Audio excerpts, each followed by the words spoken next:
전도자의 삶의 시작과 진행과 마무리입니다.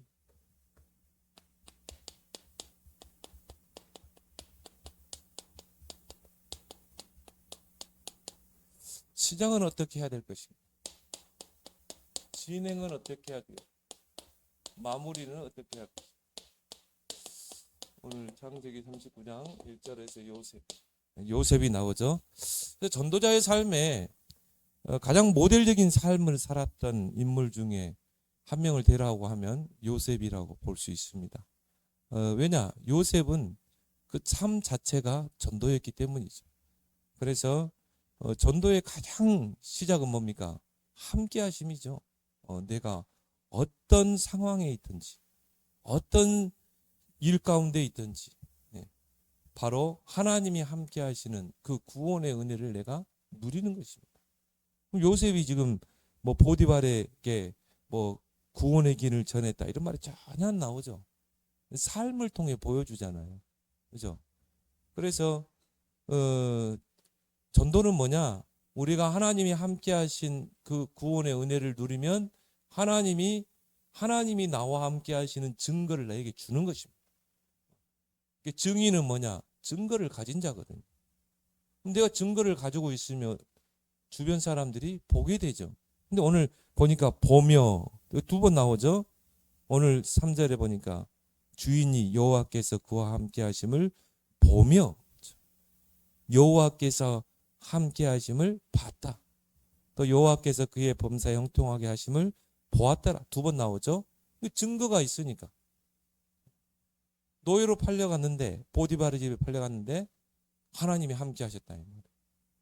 그러면 함께 하심을 누리면 하나님이 증거를 주잖아요. 오는 여러 세대에 구원받은 자에게는 증거를 주신다고 그랬거든요. 그러니까 그걸 누가 봤어요? 보디바르 본 거죠. 그래서 정말 저 요셉을 보니까 정말 하나님이 함께 하시는구나. 하나님이 저 요셉과 함께 하셔서 우리 이 가정에 하나님이 축복을 주시는구나. 형통하게 하시는구나. 이게 보여지는 것이죠. 그걸 보고 증인이라 이렇게 말합니다. 그러면 이제 이 사람이 진짜 문제 있고 어려움이 있을 때는 갈급한 문제가 왔을 때 누구에게 오겠어요? 요셉에게 오겠죠. 그때 증인의 이제 증인으로 서는 거죠. 여호와를 설명하잖아요. 그게 이제 바로왕 앞에 가서 했던 이야기 아닙니까? 바로가 꿈을 꿨는데 그럼 묻잖아요. 내가 이런 꿈을 꿨는데 너 해석해봐 이러잖아요. 그때 요셉이 이제 여호와를 설명하죠. 이 꿈은 여호와께서 주신 꿈이다. 이 꿈의 해석자도 여호와다. 여호와께서 당신을 통해 하고자 하는 일이 있다. 그때 구원의 길을 증거하고 그리스도를 증거하는 거죠. 그래서 전도는 뭔가 하는 행위지만 전도자의 삶은 하나의 내 삶 자체가 전도라는 거죠. 그러니까 요셉이 어떻게 했어요? 가정총무로 삼았죠. 이놈 붙잡아야 되겠다. 그러면 나 한 사람 때문에 직장이 살고 가정이 살게 되는 것이죠. 그게 진정한 전도죠. 그리고 또 성경의 한 인물을 예를 들어 하면 나아만 장군의 집에 이스라엘 붙잡힌 소녀. 정확한 나아만 장군에게 답을 주잖아요. 그게 전도입니다. 막 붙잡고 주인님 구원의 길 들어보세요. 그게 아니라 이 말이에요. 그래서 우리가 이 전도자의 삶이라는 것은 결국 뭡니까? 전도가 삶이 되고 삶이 전도가 되는 것. 그게 바로 전도자의 삶입니다. 그래서 하나님은 멋있는 하나님이잖아요. 그럼 우리가 그리스도를 통해 구원받은 하나님의 자녀도 멋있는 사람이잖아요. 그러니까 우리가 하는 전도도 뭔가 멋있는 전도가 되었나요? 불신자가 올 때 막 이렇게 고개를 살래살래 흔들면 안 된다 이 말이죠. 멋있는 삶을. 그래서 우리 찬송가에도 너 가는 길을 누가 비웃거든 확실한 증거를 보여줘라. 확실한 증거를 보여줘라. 정말 하나님 살아계신 증거를 확실하게 보여줘라. 왜 기독교가 욕먹습니까? 왜 교회가 욕먹습니까? 그걸 못하거든요. 그래서 전도가 삶이 되고 삶이 전도가 되는 거예요. 그렇다면 우리가 이 삶이라는 것은 무엇이죠? 세 가지입니다. 제가 보는 삶이에요. 뭐 다 다르겠지만요. 스케줄. 모든 사람은 하루에 스케줄이 있잖아요. 내가 누구를 만나고 누구 장소에 가고 그 스케줄이 바로 전도예요. 요셉의 스케줄 보세요. 형들이 팔았죠. 애굽의 노예 시장에 팔렸죠. 근데 그 친위대장 보디발이 노예를 사러 어디로 왔어요? 그 노예 시장에 간 겁니다. 그런데 그 많은 노예 중에 한 인물이 딱 눈에 들어온 거예요. 그게 요셉이죠. 그리고 요셉을 사온 겁니다. 그러니까 스케줄 속에서 전도가 되어지는 것이죠. 뭔가 시간을 따로 내서 하는 게 아니라 나의 스케줄이 곧 전도. 내가 누구를 만난다. 그냥 만나지 않고 내가 이 사람에게 뭘 전달해 줘야 할까? 전도지 한 장을 전달할 수도 있고, 내가 이번 주 강단에서 받은 은혜의 말씀을 전달할 수도 있고, 내가 정말 지금까지 살면서 내 인생의 스토리를 간증할 수도 있고, 그리고 내가 있는 장소에서요, 어느 장소에 갔다 여기서 내가 어떻게 전도할 것인가, 전도 계획을 세우고, 이게 스케줄이죠. 그러니까 움직이는 스케줄을 전도로 연결시켜. 또 모든 사람에게는 일상이 있죠. 그 일상 속에서 이루어지는 전도. 그리고 뭡니까? 모든 사람은 업을 가지고 있잖아요. 그 업을 가지고 내가 전도. 예를 들어서 내가 누구를 만나기로 했다. 사업상.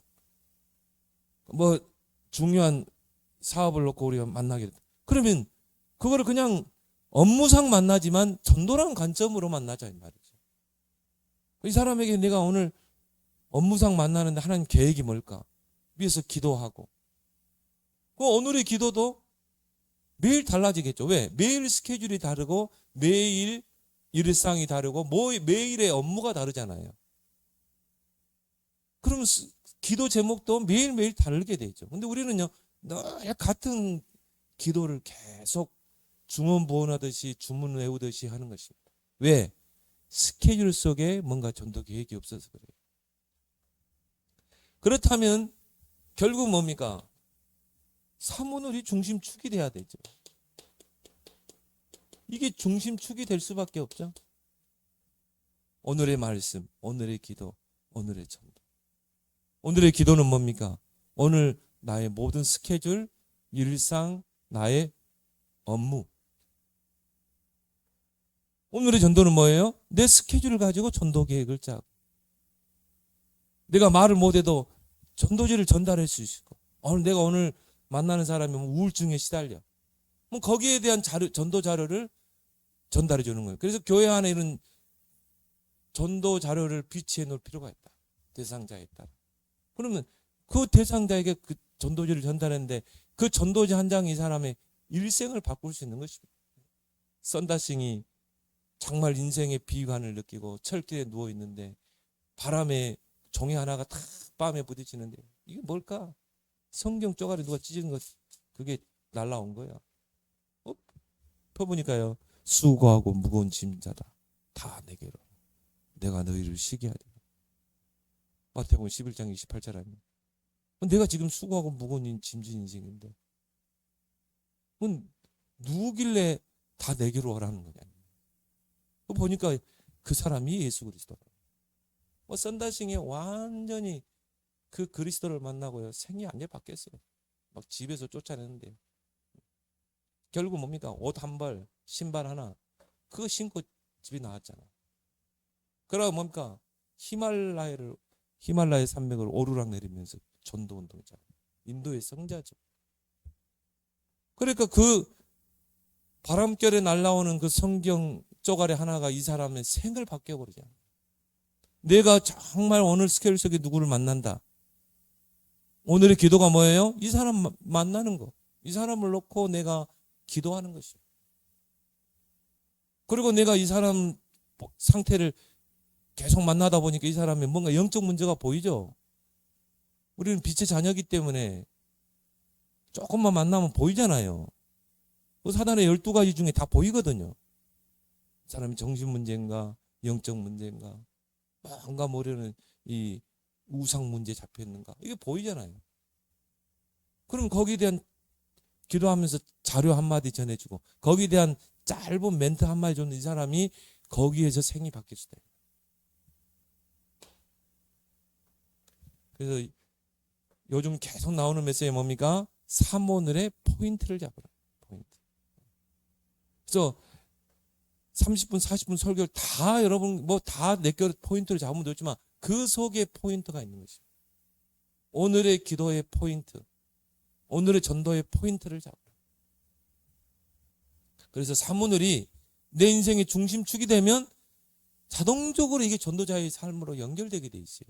자, 오늘 여러분이 오늘의 말씀을 탁 붙잡고 오늘 하루 산다. 그럼 반드시 그 오늘의 말씀을 받을 대상자가 분명히 있게 돼 있어요. 우리가 말씀을 붙잡고 하루를 살아갈 때 이 말씀 받을 자를 하나님 반드시 예비하신다.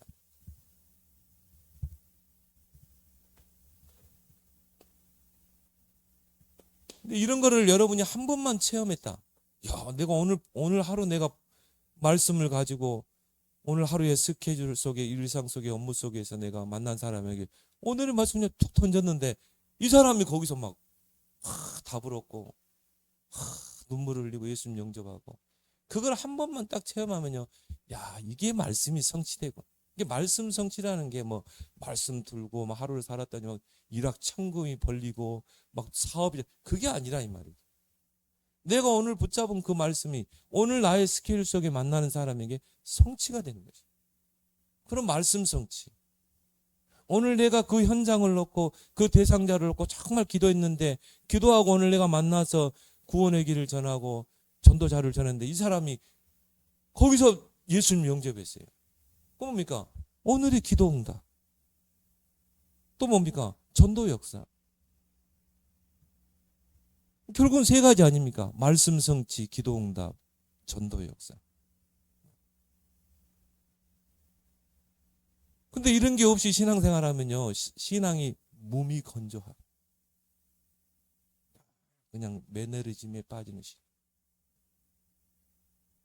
근데 이런 이 세 가지, 말씀을 붙잡고 하루를 사는데 말씀이 성취되고, 기도가 응답되고, 전도 역사가 체험되고, 그럼 어떻게 되겠어요? 신앙생활이 행복하게 되어 있어요. 이런 걸 한 번만 체험하게 돼요. 그리고 신앙생활이 굉장히 활력 있게 돼요. 그리고 이걸 한 번만 체험한다. 강단 말씀 듣는 자세가 달라요. 왜? 말씀 성취를 체험했잖아요. 그럼 강단을 놓고 기도하겠어요, 안 하겠어요? 예배를 놓고 주의 종을 놓고 기도하지 않겠어요? 기도하게 되죠.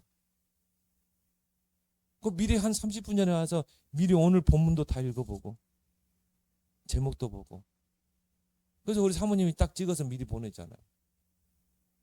기대감 속에 요즘 계속 이제 그런 설레임을 가지고 예배에 참석하게 돼요. 메시지 한 토시 안 놓치려고 귀를 쫑긋 세우겠죠. 왜? 또 이번 주간에 내가 막 기대감이 있잖아요. 이번 주간에 내가 오늘 말씀 붙잡고, 야, 이 말씀 받을 사람 누굴까? 이런 설레임과 기대감 속에 메시지를 받고. 신앙이 자랄 수밖에 없죠. 신앙이 성장할 수밖에 없죠. 전도자의 삶의 중심축이 돼야 돼요. 그렇다면 전도자의 삶의 시작은 무엇일까? 결국은 이거 아닙니까? 요셉을 보니까 2절에 바로 나왔죠. 여호와께서 요셉과 함께 하시고 그가 형통케 되고 또 하나님의 함께 하심을 봤다. 3절에. 그래서 마가복음 3장 13절 15절에 내가 너희를 부른 것은 가장 첫 번째 뭐냐, 전도로가 아니었어요. 함께 있게 합니다. 이게 또 보내서 연결되는 부분이라 이 말이죠. 또 보내서 전도도 합니다. 그러니까 내가 있는 처한 현장에서 하나님이 함께 하시는 임만을 누리면 이게 전도로 연결된다 이 말이에요. 왜? 하나님 증거를 주시기 때문에. 이 증거를 가진 자가 증인이에요. 내게 증거가 없으면 증인으로 설 수가 없어요. 근데 내가 하나님이 함께 하시는 증거가 딱 있으면요, 보여지게 되고, 그리고 뭡니까? 전달하게 되고. 이게 전도입니다. 자, 전도자의 삶의 시작은 임마누엘이다. 그러면 내가 처한 곳에 하나님의 계획이 있다. 내가 처한 곳. 내가 직장에 있든지, 내가 한 지역에 있든지, 내가 한 가정에 소속되어 있든지, 반드시 하나님의 계획이 있는 것입니다. 그래서 하나님의 자녀에게는 우연이라는 건 절대 없다. 왜? 하나님이 함께하기 때문에. 하나님이 함께하는 사람은요, 우연이라는 게 없어요. 그래서 우리는 필연만 있다. 절대만 있다. 왜 하나님이 이 사람 만나게 했을까? 그죠? 필연적인 이유가 있다. 왜 하나님이 이런 사건을 일으켰지? 하나님 필요해서. 그걸 통해 뭔가 하나님의 계획을 이루게. 그 형들이 요셉을 노예로 팔아왔잖아요. 사건이죠. 하나님 볼 때는 뭡니까? 필요하기 때문에 판 거예요. 왜? 보디발의 집에 가야 왕 앞에 갈 수 있잖아요. 서밋을. 그래서 하나님 자녀의 모든 발걸음 사건 속에는 필연과 절대만이 없어요. 그래서 사도행전 9장 1절에 15절. 여기 두 인물이 나오죠. 바로 사울과 아나니아가 나오죠. 아나니아라는 그 중직자가 다메섹이라는 그 한 지역에서 내가 처한 곳에서 거기 하나님의 절대의 계획이 있음을 알고 거기서 뭐예요? 정말 하나님이 함께 하심을 누리며 말씀 운동을 펴고 있습니다. 또 그 지역을 놓고 기도하고 있었는데 하나님이 정말 눈이 시퍼래가지고 교회를 잔멸하려고 하는 그 사울을 다메섹 도상에서 꺾었잖아요. 그리고 그 사울을 누구에 붙입니까? 아나니아에게 붙이잖아요. 이게 전도자의 삶입니다. 내가 처한 현장에 하나님의 절대의 계획이 있음을 알고 거기에서 하나님이 함께 하심을 정말 누리고 있으면 하나님이 만남의 축복을 주신다 이 말이에요. 이런 바울과 같은. 그러면 또 우리가 다르게 생각해 보면 이런 바울과 같은 한 시대를 살릴 전도자가 되기 전에는 하나님 만나기 전에 이 사람이 핍박자였죠. 이런 사람을 누구에게 보내겠냐 이 말이에요. 누구에게 붙이겠어요? 정말 내가 처한 현장에서 전도자의 삶을 이해하고 사모를 내 인생의 중심축으로 두고 전도자의 삶을 사는 자에게 붙이는 것입니다. 그런 의미에서 전도는 내가 하는 게 아니고 하나님이 하시는 거예요. 사도행전 8장에 보면 주의 성령이 빌립에게, 주의 사자가 빌립에게 그러죠. 근데 우리는 하는 전도에 길들여졌기 때문에.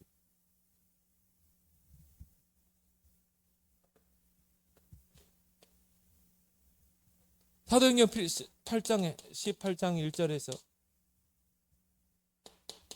4절에 보면 두 인물이 나오죠. 여기도 브리스길라 아굴라 부부와 바울 그 만남이 나오죠. 근데 이 두 사람들이 다 실패하고 고린도로 왔어요. 브리스길라 아굴라는 로마에서 추방당해서 고린도로 왔고 바울은 아덴에서 전도에 실패하고 고린도에 왔고 근데 거기서 하나님 기가 막힌 만남을 주잖아요. 그렇죠? 그러니까 내가 처한 곳에 하나님의 계획이 있음을 알고 정말 임마누엘의 축복을 누리고 전도자의 삶을 살게 하면 하나님이 이런 만남을 주시는 줄 믿습니다. 전도는 그거죠. 전도는 뭡니까? 하나님이 만나게 하시는 거예요. 전도는 뭐예요? 하나님의 시간표. 그렇다면 내가 처한 현장에서 구원의 은혜를 누려라. 그게 임마누엘입니다. 내가 처한 곳에 하나님의 절대 계획이 있음을 알고 기도하면서 구원의 은혜를 누려라. 오늘 창세기 39장 2절. 요셉이 왜 내가 이 집에 노예로 팔려왔을까? 근데 이런 전도자의 삶이 안 되면은 뭡니까? 낙심하죠. 절망하죠. 근데 요셉은요, 왜 내가 이 보디발의 집에 노예로 왔을까? 거기서 이걸 찾잖아요. 분명 하나님의 계획이 있을 것이다. 하나님이 여기서 하는 중요한 일을 이룰 것이다. 그거를 임마누엘로 누렸다. 그럼 하나님이 이제 역사하시죠. 그래서 구원의 은혜를 어떻게 누릴 것인가? 오늘의 말씀으로, 오늘의 기도로, 오늘의 전도로. 근데 이걸 누리지 않으면 요 세 가지의 증거가 나. 이걸 보고 우리는 뭐라고 그래요? 증거 그러죠. 증거. 이 증거 가진 자를 보고 증인. 근데 사도행전 1장 8절에 뭐라고 그랬어요? 오직 성령이 너에게 임하시면 권능받고 땅끝까지 증인이 되리라. 그러면 또 우리가 다르게 말하면 증거를 주신다 이 말이에요. 하나님의 자녀.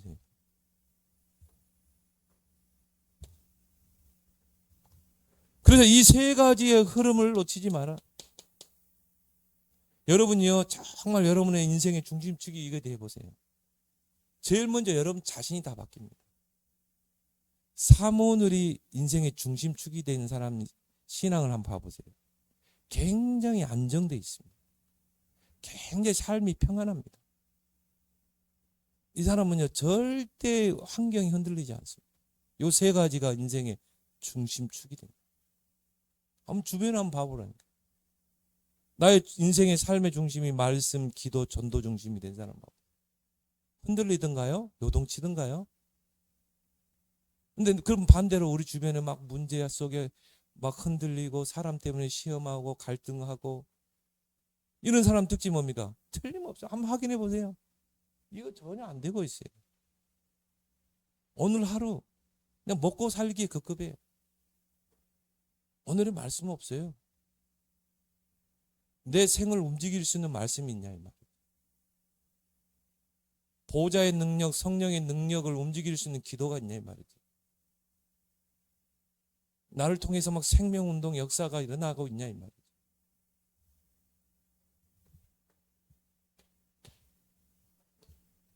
그렇다면 내가 처한 곳에 하나님의 계획이 있다고 그랬죠. 그래서 우리가 뭐합니까? 하나님의 계획을 찾기 위해서 분석을 하는 것이죠. 보디발의 집을 분석하죠. 또 이스라엘의 포로로 잡혀간 소녀가 나아만 장군의 집을 분석하잖아요.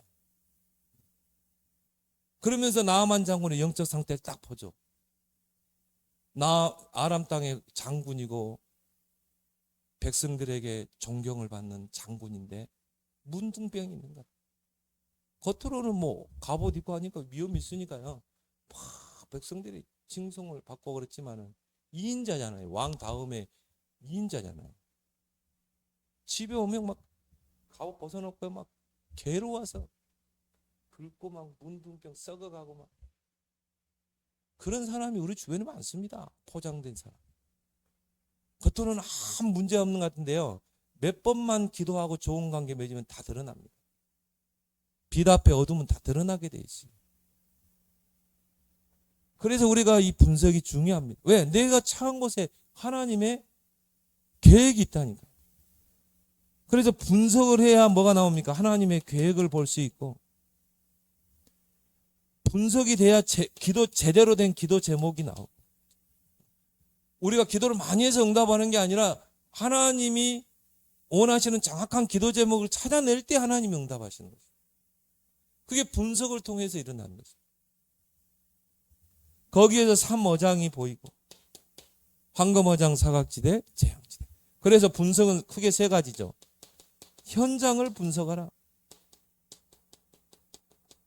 또 우리가 이걸 또 지역 분석이라고 그러죠. 뭐 지역이란 개념은 여러 가지 개념이죠. 내가 직장이면 직장. 예를 들어서 신혼부부가 남편 집에 시집을 왔다. 그럼 분명히 계획이 있잖아요. 왜 내가 이 남자를 만나서 이 집에 결혼을 왔을까? 분석하는 거야. 분석해보면 다 나오잖아요. 아, 이 가문의 영적 문제, 이 가게에 흐르는 영적 문제 다 보이잖아요.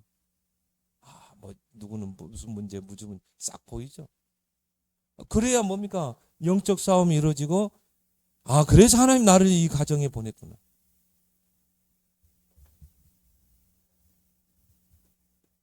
제가 첫 소리에 이야기했죠.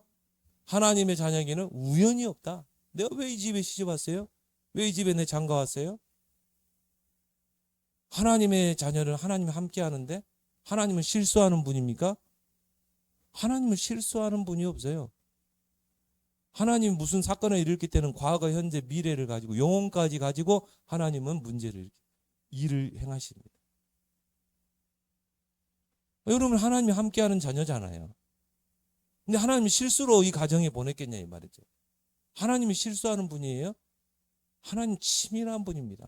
성경에 보니까 정밀하여 그랬어요. 정밀하다는 뭐죠? 막 진짜 쪼개고 그런 가운데 사건을 일으키고 그런 가운데 문제를 주시는 것입니다.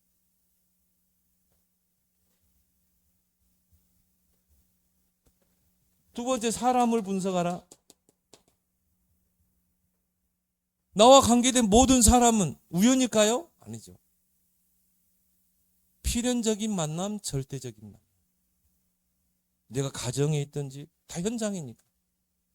내가 직장에 있든지 한 지역에 있든지. 근데 이런 부분을 놓쳐버리면 진짜 이 응답을 다 놓치는.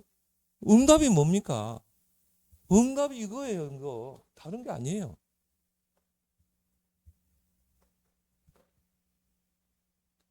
그 속에 제자가 있다.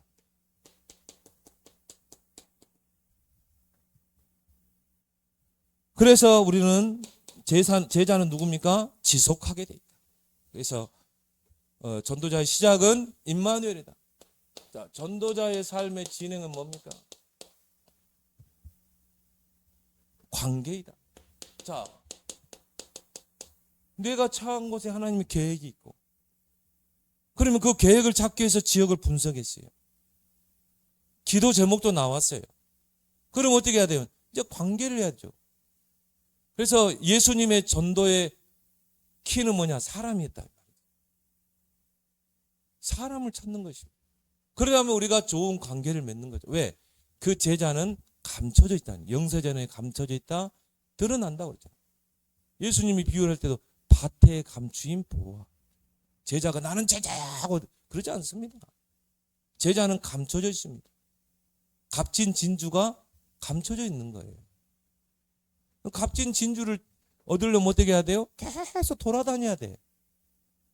그래서 진주를 사야 돼. 근데 진짜 진주를 아는 사람이 이제 돌아다니는 거죠.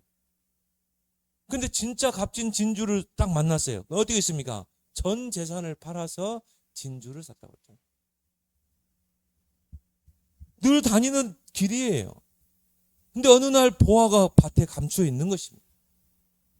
그러면 이 보화를 내 것으로 만드는 방법은 뭡니까? 이 밭을 내가 사는 것입니다. 이 밭 주인에게. 전 재산을 팔아서 밭을 사잖아요. 왜? 보화가 있기 때문에. 제자는 숨겨져 있다 이 말이에요. 그래서 우리가 좋은 관계를 맺는 것입니다. 어제까지만 해도 이 사람이 뭐 완고하고 막 복음 이야기하면 계급품을 물고 막 진짜 막 사울같이 살기가 등등하고 있는데 하나님이 오늘 이 사람 바꿀 수 있거든요. 내 주변에 있는 사람이 오늘 다메섹에 그런 역사가 일어날 수 있다 이 말이죠. 그래서 우리는 어제는 아닌데 오늘 갈급할 수 있다 이 말이에요. 그렇다면 우리와 관계된 모든 사람 뭡니까?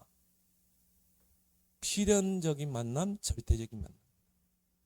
그럼 내 주변에 있는 모든 사람들을 다 그물에 담으라. 예수님이 전도를 무엇으로 비유했습니까? 그물 비유했잖아요. 큰 고기를 잡으려면 어떻게 하냐? 배를 구입해서 그물을 가지고 낚싯대 몇 개 해가지고 무슨 고기를 잡습니까? 푸른 바다에 가서 그물을 쳐서 끌어올리는 것입니다. 그럼 여러분 질문을 한번 해보겠어요. 여러분 자신이 그물이 있는가? 그물이. 일단 그물이 준비가 안 돼. 그 말은 뭡니까? 내가 전도자의 삶이 아직 이해가 안 돼.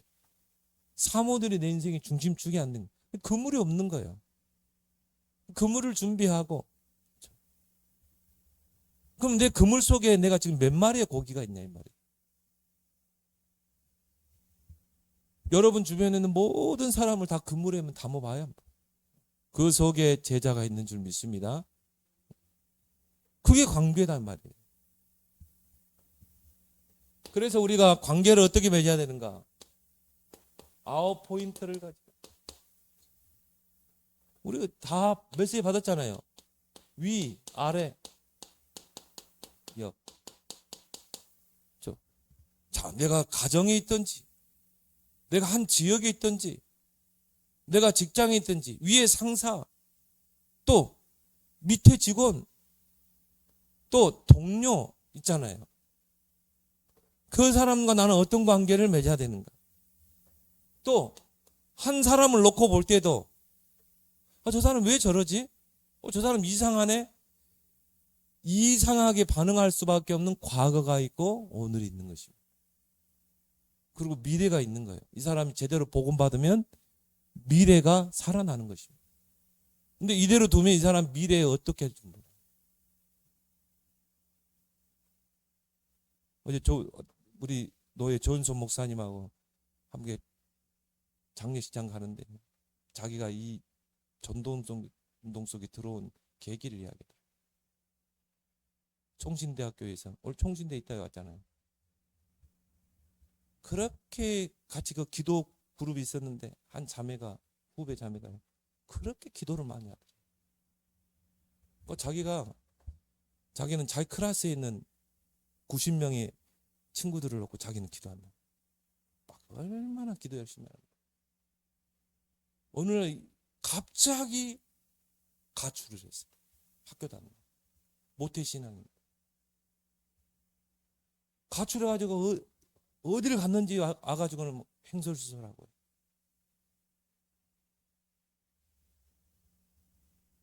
그리고 뭡니까? 뛰어내려 자살했어요. 모태신앙이죠. 신학교에서 가장 모범적인 기도사. 그렇게 신앙이죠. 그래서요, 구원을 못 받았구나. 모태신앙? 복음을 제대로 한번 들어보지 못해. 그리고 다른 이야기 하는 겁니다. 자기는 예수가 그리스도에 안 믿어진다. 그렇게 열심히 기도하고 그 클래스에 90명을 놓고 기도합니다. 그래서 한 사람을 놓고도 과거, 현재, 미래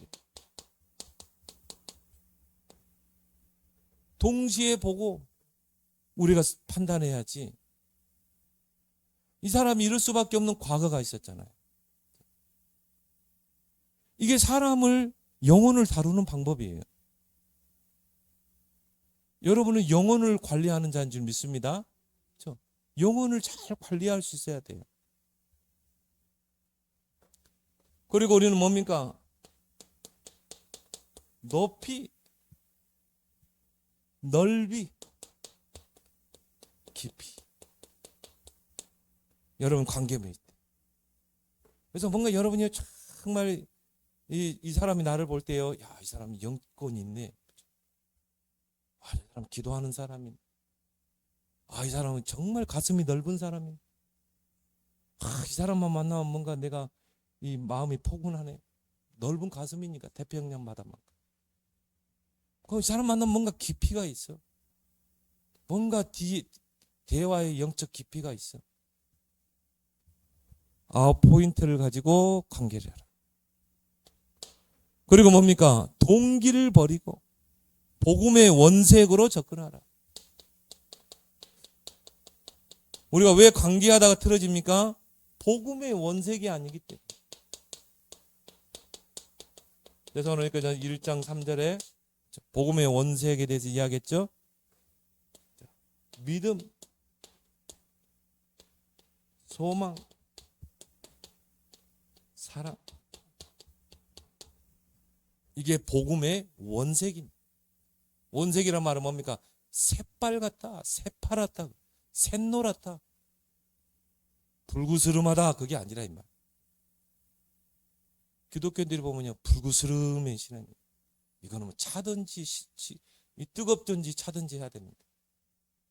미지근한 신앙. 라오디게아 교인처럼. 아니, 빨가면 새빨게 해야 되잖아요. 노라면 샛노래 해야 되잖아요. 그게 복음의 원색입니다. 그래서 믿음에는 반드시 뭐가 있으나 역사가 일어나죠. 여러분이 한 사람을 관계 맺으면서요, 내가 이 사람을 놓고 영적 싸움을 싸우고 좋은 관계를 맺고 복음으로 접근하면 반드시 성령이 역사하신다. 그럼 믿음이 없으면요, 관계를 할 수가 없습니다. 그래서 믿음을 가지고 관계를 하라 이 말이죠. 왜? 지금도 성삼위 하나님은 살아서 역사하시고 보좌의 능력으로 역사하기 때문에. 자, 소망 있는 사람은 어떻게 합니까? 수고를 할 수 있죠. 어쩔 때는 기다려줄 수도 있고요. 어쩔 때는 뭡니까? 이해할 수도 있고. 70번씩 7번이라도 용서할 수 있고. 왜? 소망이 있기 때문에. 내가 정말 그런 것까지 다 참아내고. 사람은요, 나하고 맞는 사람 한 사람도 없어요. 근데 그런 걸 내가 다 뛰어넘고 품고 수용하고 용납하고 했는 그런 거는 뭡니까?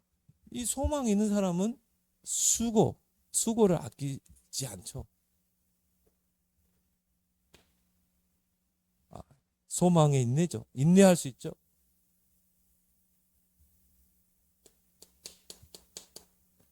그리고 사랑의 수고를 기꺼이 할 수 있는 것입니다.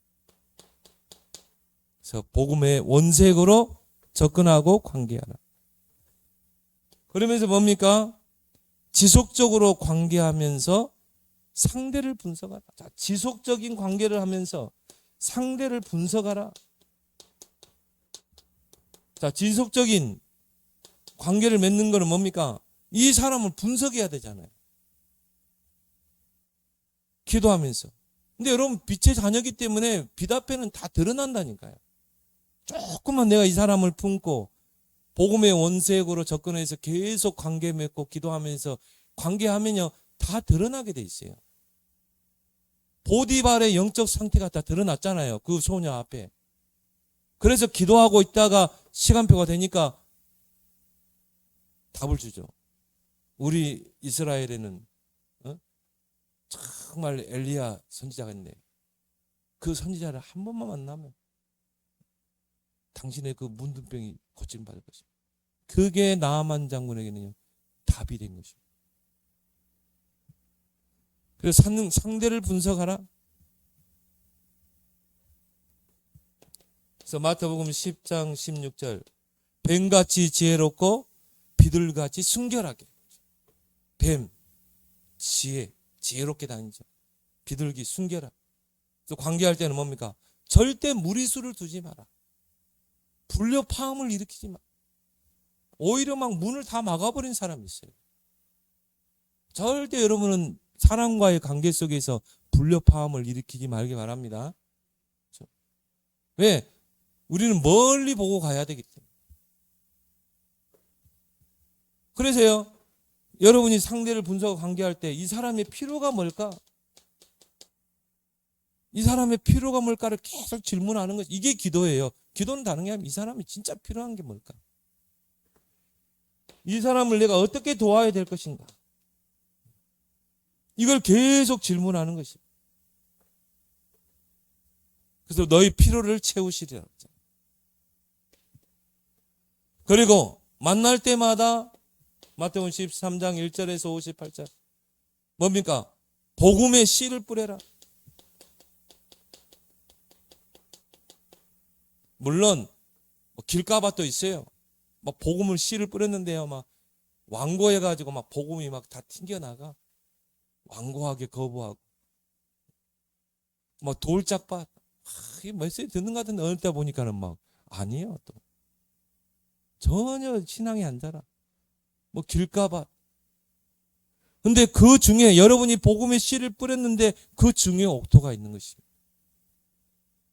그리고 또 복음의 씨를 뿌렸는데 이 사람 마음 한 밭 기퉁이에 이 복음의 씨가 딱 떨어져서 땅에 딱 숨어 있을 수 있다. 그게 땅을 뚫고 나올 때가 있잖아요. 어느 날 이 사람이 문제가 막 어려움, 위기를 만났을 때 그때 그분이 나한테 전해줬던 그 복음이 생각났을 때, 복음은 진짜 이 사람 밭에 떨어졌다면 싹이 나게 돼 있죠. 그래서 전도는 시간표라. 하나님 이 사람을 갈급하게 해가지고 복음 앞에 나올 수 있는 시간표를 움직이시는 거예요. 우리에게 주신 권세를 가지고, 어떤 권세입니까? 두 가지 권세 줬잖아요. 성령으로 기도할 수 있는 것. 성령을 힘입어 귀신을 쫓아내는 하나님 나라에 임했다. 강한 자를 결박하라. 이제 이때 권세를 사용하는 거죠. 왜? 강한 자를 결박하지 않으면 이 사람이 복음을 들을 수 없기 때문에. 그래서 이런 좋은 관계를 맺고 마무리는 뭐죠? 증인으로 서는 것이다. 요셉이 딱 증인으로 서죠. 이런 과정 속에서 하나님 증거를 주시게 됐죠. 그래서 하나님이 전도 대상자를 갈급하게 하여 복음 받을 시간표를. 자, 이렇게 우리가 내가 있는 처한 현장에서 이 분석하고 관계를 맺다 보면요, 반드시 하나님 뭡니까? 이 사람이 진짜 예비된 대상자라면 하나님이 갈급한 문제를 일으킵니다. 왜? 사람이라는 것은 갈급하지 않으면 복음을 안 받아요. 내가 형통하고 뭔가 잘 되는데 복음이 필요 있어요? 없습니다. 돈도 잘 벌리고 사업도 잘 되는데 복음이 그 사람에게 필요 없어요. 그럼 누가 복음이 필요합니까? 진짜 갈급한 사람에게 복음이 필요합니다. 그렇다면 여러분과 관계된 사람 중에 예비된 사람이라면 하나님이 갈급한 문제를 주는 것입니다. 가정에 뭐 질병을 주든지 부도가 나든지 뭔가 갈급한 문제를 줘서 복음 받을 시간표를 맞추시다. 그리고 누리아가 나를 주 믿는 자라 알거든 내 집에 들어와 유하라 그랬잖아요.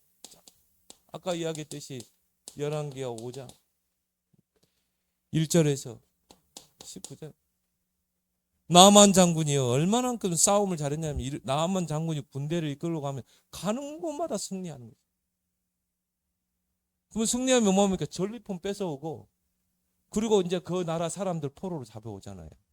근데 아람 군대가 나아만 장군이 군대를 이끌고 예루살렘을 침략해가지고 포로로 잡아온 거예요. 그 중에 한 소녀가 잡혀온 것입니다. 그리고 그 소녀를 뭡니까? 보디발의 집에 노예로 이제 부리는 거죠. 근데 이 소녀가요, 진짜 이 전도자의 삶을 사는 그런 소녀였어요. 그래서 어떻게 합니까? 내가 왜 이 보디발의 집에 노예로 왔을까? 내가 처한 곳에 하나님의 계획이 있음을 알. 그곳에서 뭐예요? 하나님이 함께 하시는 구원의 은혜를 누리는 거죠. 그리고 그 하나님의 절대 계획을 찾기 위해서 분석한 거죠. 이 보디발의 집은 어떤 집인가? 아람 땅의 2인자, 장군, 명예가 있는 사람, 백성들의 존경을 받는 사람. 그런데 그 사람이 늘 집안에서도 군복 입고 뭐 그렇게 합니까? 아니죠. 집안을 다 벗어야 돼요. 다 벗고 보니까요, 괴로워하고 있는 것입니다. 문둥병 때문에 너무 괴로워하고 분석을 했죠. 그래서 뭡니까? 딱 기도하다가 시간표가 되니 뭡니까? 답을 주잖아요. 누구 전도자는 그런 이야기 하더라고요. 이 소녀 분명히 아마 나만 장군의 집에 나만의 둘째 부인이 됐든지 며느리가 됐을 것이다. 그렇게 이야기하는데 천국에 가봐야 되겠지. 이 루디아를 보세요. 이 갈급한 사람은요 다릅니다. 복음의 바울의 메시지를 딱 들으니까 나를 주 믿는 자라 알고 내 집에 들어와 유하라. 그 복음 다시 한번 전해줘. 그자. 자, 이 누굽니까? 요한복음 3장 1절에서 6절 니고데모, 유대인의 관료라고 그랬잖아요. 이 사람이요 낮에는 이제 뭐 이 채통이 있지, 밤에 딱 예수님 찾아오죠. 오히려 엘리트 중에 이런 갈급한 사람이 많습니다. 겉으로는 막 문제 없는 것 같은데요. 그런데 이 갈급하니까 밤에 예수님 찾아오죠.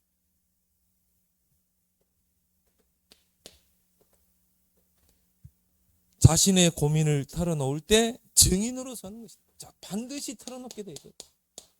우리가 좋은 관계를 맺고 기도하고 있으면 반드시, 왜? 증거를 봤잖아요. 하나님 증거를 주신다고 그랬거든요.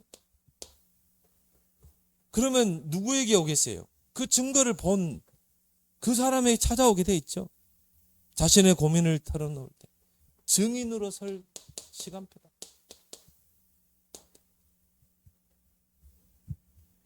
그래서 증인이란 무엇인가? 자, 가진 자다. 증거를 가진 자.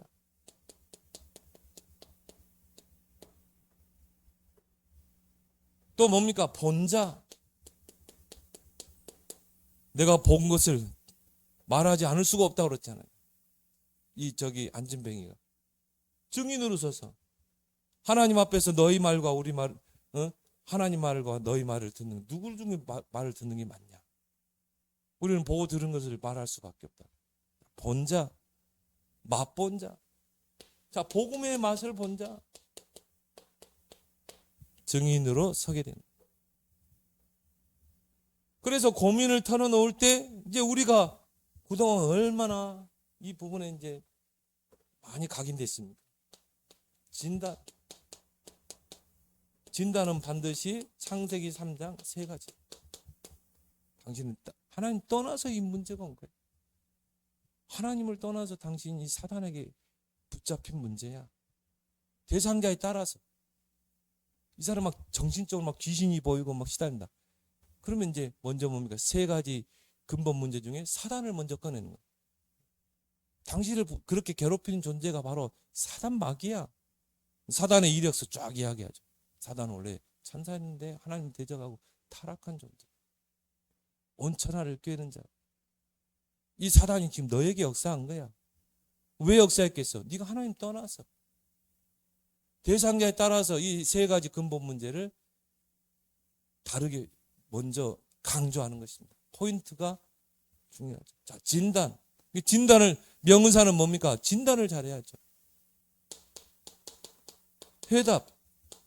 그리스도 삼중직.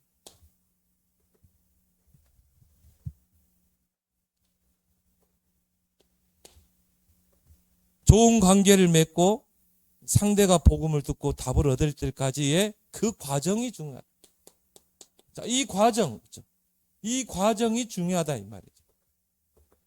그래서 우리가 3 컨택트라고 그러죠. 컨택트란 말은 뭐죠? 접촉이라고 그러죠.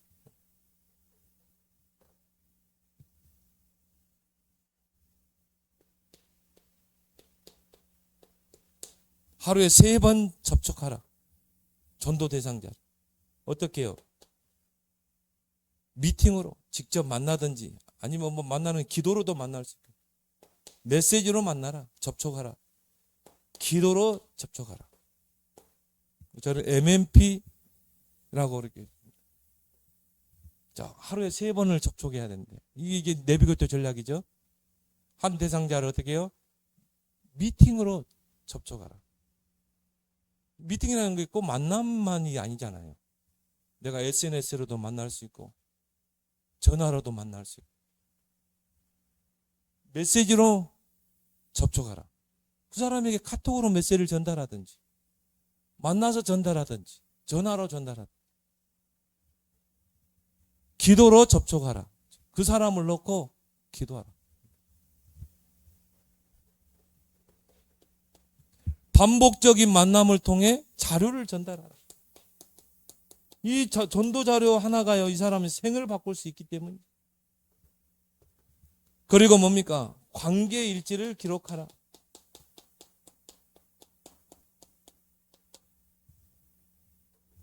이 사람과 내가 어떻게 관계를 맺었는지 관계 일지를 기록하면 다음에 내가 어떻게 관계해야 될까가 나오죠. 그렇죠? 아, 다음에는 이 사람과 어떻게 접촉해야 되겠다. 그래서 이 전도자의 삶은 성령에 예민한 것입니다. 그래서 여러분이 정말 이 하나님이 원하시는 전도자의 삶의 그런 시작이 이루어지길 바랍니다. 오늘 주신